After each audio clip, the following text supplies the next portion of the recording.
Hello बच्चों, नमस्कार। आइए, स्वागत है आपका आपके अपने चैनल विद्या पॉइंट में। और मैं हूं आपका अपना शशिकांत शर्मा। और बेटा आइए, आज हम तत्पुरुष समास करने वाले हैं। ठीक है, कौन सा समास करने वाले हैं? तत्पुरुष समास करने वाले हैं। सबसे पहले तो मैंने आपको जब अव्ययीभाव समास पढ़ाया तो बताया था कि समास किसे कहते हैं। जब दो शब्द पास आकर के बैठ जाते हैं, यानी संक्षिप्त करने की, छोटा करने की प्रक्रिया जो होती है वो समास कहलाती है। अब तत्पुरुष समास किसे कहते हैं ये देखिए, तत्पुरुष समास जो होता है ना, किसी भी समास में दो पद होते हैं। एक तो होता है पूर्व पद और एक होता है उत्तर पद। ठीक है जी, एक होता है पूर्व पद और एक होता है उत्तर पद। और जिस समास में उत्तर पद प्रधान होता है, ये दूसरे वाला आखिरी वाला, जिस समास में उत्तर पद प्रधान होता है उसे तत्पुरुष समास कहते हैं। सबसे पहली बात तो ये है। अब ये तत्पुरुष समास करना कैसे है, इसको ध्यान कैसे रखना है, पेपर में कैसे आएगा, परीक्षा में किस प्रकार से पूछा जाता है, ये सारे प्रश्न हमारे सामने। देखिए, तत्पुरुष समास किसे पेपर में किस प्रकार से आता है, यानी किस तरह से हम इसको तैयार करें, ये हमें देखना है। देखिए बेटा, इससे कुछ शब्द होते हैं। वो शब्द हैं श्रित, अतीत, अत्यस्त। ठीक है, इसके बाद है पतित, प्राप्त, गत, गामी, आपन्न और बुभुक्षु।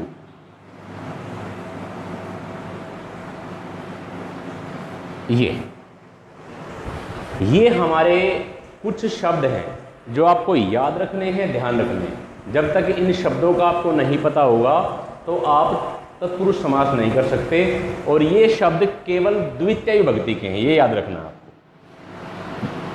तत्पुरुष समास में द्वितीय विभक्ति के, द्वितीय विभक्ति के शब्द हैं। आपको मैं बता दूं, तृतीय विभक्ति के शब्द अलग से मिलेंगे आपको इस प्रकार के, चतुर्थी के अलग मिलेंगे, पंचमी के अलग मिलेंगे। आज हम द्वितीय यानी द्वितीय विभक्ति तत्पुरुष समास कर रहे हैं। ठीक है, कर्ता कुछ होता नहीं है। प्रथमा विभक्ति तत्पुरुष समास में कुछ नहीं करना है, द्वितीय से हम शुरू कर रहे हैं। ठीक है, इस तत्पुरुष समास में जो विभक्ति तत्पुरुष हैं, जैसे हमारी 7 विभक्ति होती हैं, तो प्रथमा विभक्ति को छोड़ करके द्वितीय से शुरू करके द्वितीय, तृतीय, चतुर्थी, पंचमी, षष्ठी, सप्तमी, इन सब के अपने अपने शब्द होते हैं। ठीक है, ये शब्द आपको याद रखने पड़ेंगे। अब ये श्रित, अतीत, अत्यस्त, पतित, प्राप्त, गत, गामी, आपन्न, बुभुक्षु, ये शब्द जब भी उत्तर पद में मिल जाएं, यानी लास्ट में अंतिम स्थान पर जब ये शब्द मिले कोई भी, तो वहाँ द्वितीय विभक्ति आएगी। किस में आएगी? पूर्व पद में आएगी। जैसे एक शब्द है रामश्रित। ठीक है जी, रामश्रित। अब आप देखो, इसमें उत्तर पद में शब्द है श्रित। ठीक है, और जहां भी श्रित शब्द आएगा वहां श्रित कह रहा है कि मुझसे पहले वाले शब्द में द्वितीय विभक्ति लगा दे, क्योंकि ये सारे शब्द जहां भी उत्तर पद में आएंगे तो पूर्व पद में द्वितीय विभक्ति लग जाएगी। आपको और कुछ भी नहीं करना है इसमें। ठीक है, अब श्रित आ गया तो इससे पूर्व पद है राम, तो जब हम इसका विग्रह करेंगे तो रामम श्रित हो जाएगा। क्या हो जाएगा? रामम श्रित। ठीक है, श्रित का मतलब होता है आश्रित, यहाँ आश्रित भी हो सकता है। आश्रित और श्रित एक ही बात है, राम पर आश्रित। ठीक है, रामम श्रित।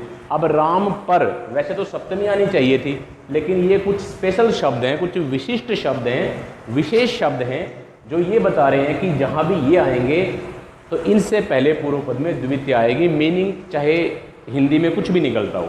अब राम पर आश्रित इसका अर्थ है। ठीक है, जैसे कृष्ण श्रित,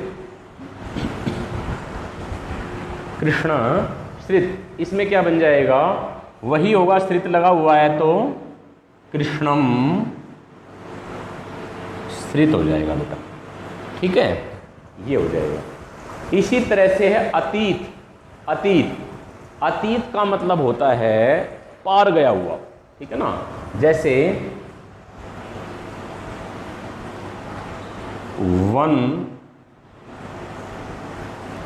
वनातीत, ये एक शब्द है, वनातीत है।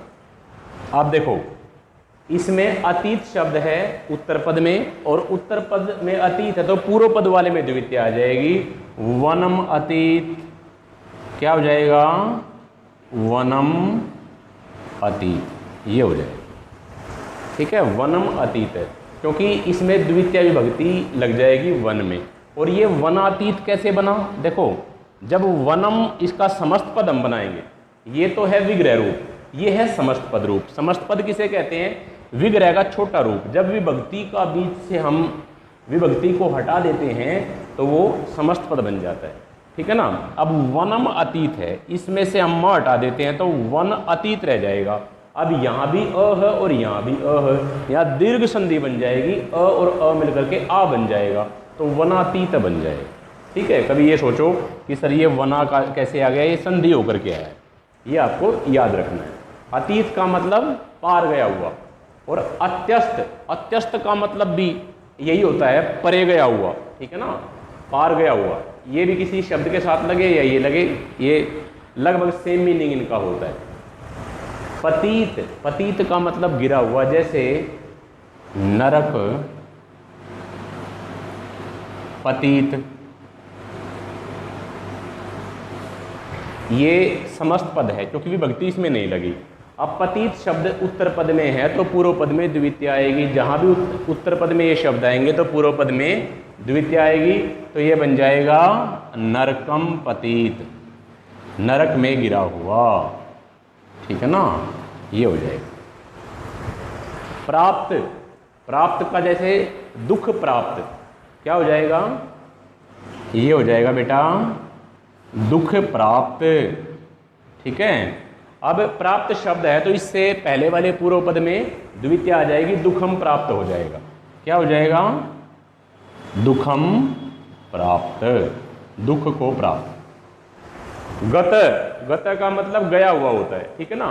जैसे कोई भी शब्द, जैसे ग्राम